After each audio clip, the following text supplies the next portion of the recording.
They said she was just a churchwoman. Simple, quiet, wore her grief like a second skin and prayed like it was all she had left. But prayer is not always a light in the dark. Sometimes it's a sound. And sounds, when they echo too long in the wrong places, awaken what should never hear. Her name was Ruth. She lived alone in a crumbling yellow house on the edge of town, the kind of house that never looked awake. After her son disappeared, gone without a trace on a road that had no turns and no other traffic, Ruth changed. She didn't cry.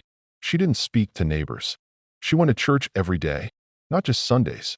Every day, first to the 6 a.m. Mass, then she'd stay for hours, kneeling, whispering that it wasn't long before people started noticing the volume.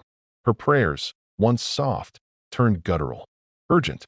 They weren't spoken in English anymore, or in Latin. Just sound, raw, rhythmic sound that made the chandeliers shake. Father Lionel approached her once, said gently, God hears even the quietest of hearts. She looked up with bloodshot eyes and said, I'm not praying to be heard. I'm praying to drown it out. That night, the church bells rang at 2:13 a.m. No wind, no hands, just 13 slow, uneven tolls. Like a countdown, like a warning. After that, things changed. The crucifix in the nave bent forward. Not fell, bent, as if bowing. Paint peeled from the stained glass in jagged spirals, and Ruth's voice could be heard even outside the walls. People walking past the church covered their ears. Dogs refused to go near it. A blind man collapsed across the street, muttering, she's not alone in there anymore. Inside, Ruth never left the altar. Her skin grew pale, her eyes sunken, but her voice louder, louder than it should be. Too loud for one body. One night, someone finally broke the doors down. They found her on the altar steps, arms outstretched, face lifted to the rafters. The pews were burned black, as if something had walked across them with fire in its veins. The crucifix had shattered, but she wasn't afraid. She was smiling. Did you see it? She whispered. Nobody answered, because behind her, a shadow had formed on the wall. Not hers, not cast by any light. It pulsed at it breathed. They dragged her out, kicking, screaming, but not in fear. In joy. It listened, she kept saying. All this time, it waited, and now it listens again. She was taken to a hospital, monitored, sedated, but nothing helped, because even in sleep, she whispered, and the whisper moved. Nurses began hearing it in the vents. Electric clocks skipped. One doctor carved an unknown sigil into his own arm during a routine check-in. When asked why, he said, it said it would stop the knocking. Ruth grew silent, but the silence wasn't peace. It was expectant. People started seeing her in places she physically couldn't be. The morgue tech saw her reflection in a body drawer. A child in the oncology wing said Ruth tucked her in and sang in a voice with two tones at once. And then the storm came. In weather reports predicted it. No clouds in the sky, just wind. Violent, circular wind, centered directly over the church. And in the eye of that storm, a single sound. Ruth, praying. Every speaker in town, radios, phones, intercoms, crackled and echoed her voice. Not in words. Not anymore. Just vibration. Deep, pulsing vibration that made bones ache. And beneath it, if you listened closely, another voice joined hers. Deeper, older, hungrier. A sound like earth shifting. Like breath drawn through stone. Something had risen. That night, the church burned from the inside out. Not from flames. From light. A searing white that left no shadows. And when it dimmed, Ruth was gone. Only a single hymn book remained. Pages open to a hymn no one remembered writing.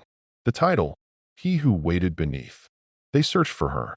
Every forest, every cave, every graveyard. But she was already somewhere else. The town changed after that. Silence grew thicker. Dreams grew darker. People heard their names called from corners that weren't there. And some began to pray. Loudly. As if something had awakened hunger in the soul of the world. And prayer was no longer devotion. It was negotiation. I tell you this, because I heard her too. Last night. 3:17 a.m. A whisper in the walls of my apartment. Not in a dream. Not in my head. I followed it to Tio the mirror, fog, a handprint, a voice beneath my own. Speak louder, it said, because once something ancient has been woken, it does not go back to sleep. And it is always listening for the next voice, loud and auto answer. They always warn you about the dead, ghosts, spirits, shadows with unfinished business. But what if the most dangerous thing waiting for you in the dark still has a heartbeat? This is not a story about something that crawled out of a grave. This is a story about something that never had to die to be cursed. Her name was Elia, and she was still very much alive. People thought she was gifted, touched, a sensitive. She could walk into a room and feel what had happened there days before, hear the echo of arguments, smell the aftershock of fear. Once, she held a man's hand and told him the exact date of his brother's death. The man had no brother. 3 months later, one was born, and he died 2 days after. Elia never explained herself. She didn't charge money. She didn't perform. She just watched, waited, kept her distance, until one day, she vanished, and no trace. No noise. No goodbye. Just gone. But people kept seeing her in dreams, in reflections, at the corner of their hospital room. In photographs she was never in. And people began to change after they saw her. They lost time. Minutes at first, then hours. One woman lost an entire week and woke up on her own roof with no memory of how she got there. Her nails were worn down.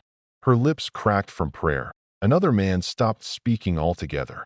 He just drew pictures, circles, spirals, eyes within eyes. And in the center of every drawing, her face. Always smiling. An investigation began. Not by police, by those who understood what was happening. That there's a name for it.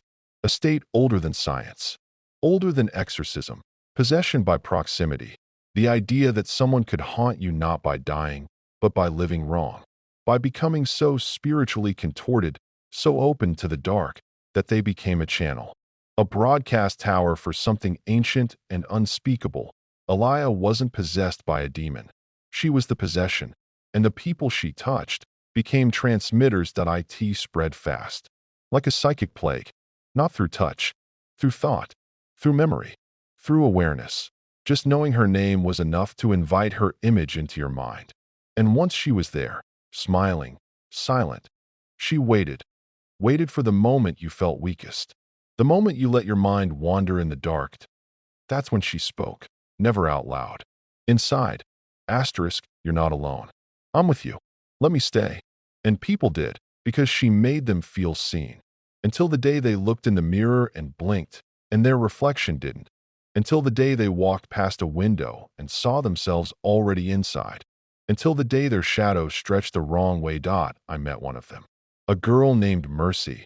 She was trembling in the corner of an abandoned farmhouse, whispering a lullaby that made my teeth hurt. When I asked her what happened, she just smiled and said, she needed a place to sleep. So I gave her mine. When I tried to help her stand, I felt it. That cold, that weight, not on my hand, in my mind. She looked at me with eyes that weren't entirely hers and said, now you know. And I did, because she was already inside me. I saw Elia again. In dreams, in puddles, in the static between radio stations. She never moved, just watched, waiting, until I spoke her name out loud. And the lights went out. I don't remember what happened next, but I woke up with dirt under my nails, a symbol carved into my floor, and a voice, not mine, humming from inside my mouth. That was months ago. Since then, I don't sleep in the dark. I don't speak to mirrors. I cover them all, because I know she's watching from the other side. And now, every time I tell this story, someone else sees her too. Sometimes that person is you. So if your reflection hesitates tonight, if your dreams feel too shared, if you start to feel haunted, not by the dead, but by the living, remember this. Possession doesn't always come from beyond the grave. Sometimes it walks beside you, smiling, waiting for your mind to open just enough to let it in. They warned her in every way that mattered, not with signs, not with fences or rules, but with glances, with silence, with the way the wind died every time she walked past the edge of that field, the one with the sunken ground, the one where the trees never grew quite right. They told her, without telling her, Don't disturb what sleeps below. But Mara was not the kind of woman who listened to fear. She was raised in places where silence was punishment and questions were currency. Her father had vanished when she was 7.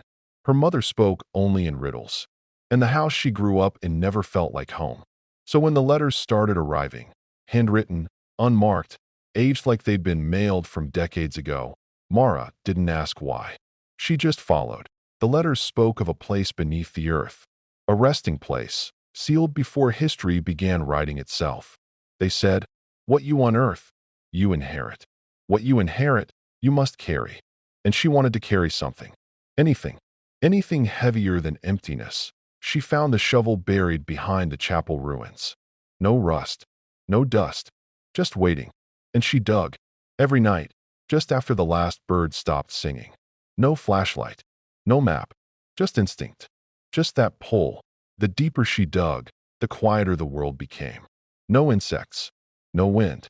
Even the sky above the hole seemed dimmer, as if light hesitated to watch. The earth changed too. From loam to clay, from clay to ash, and then stone, not bedrock, not natural. This stone was smooth, marked, covered in symbols that moved when you looked away.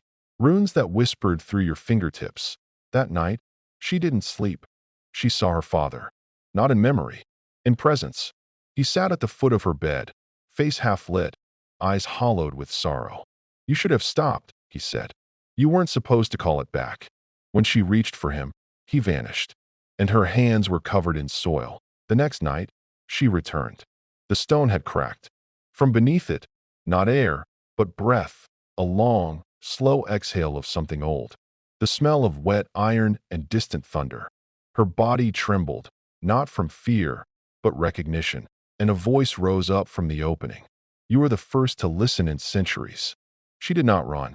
She asked, "What are you?" It answered with memories not her own. Images of a city buried in salt, of priests with mouths sewn shut, of a crown made of teeth, and at the center of it all, a throne that pulsed like a heart.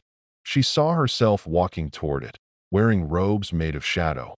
She woke up screaming, blood dripping from her nose. Her fingertips burned with the impression of ancient script. The town started whispering about her. How her voice had changed.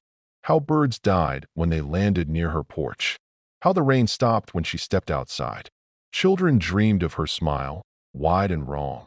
But still, she dug, and beneath the stone, she found stairs, spiraling down into breathless dark.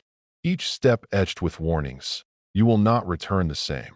Below lies memory without mercy. Speak not unless you are willing to be answered. She descended with only her heartbeat for company. Below, she found the altar, not a church altar. A welcoming. Bones lined the walls, arranged in spirals.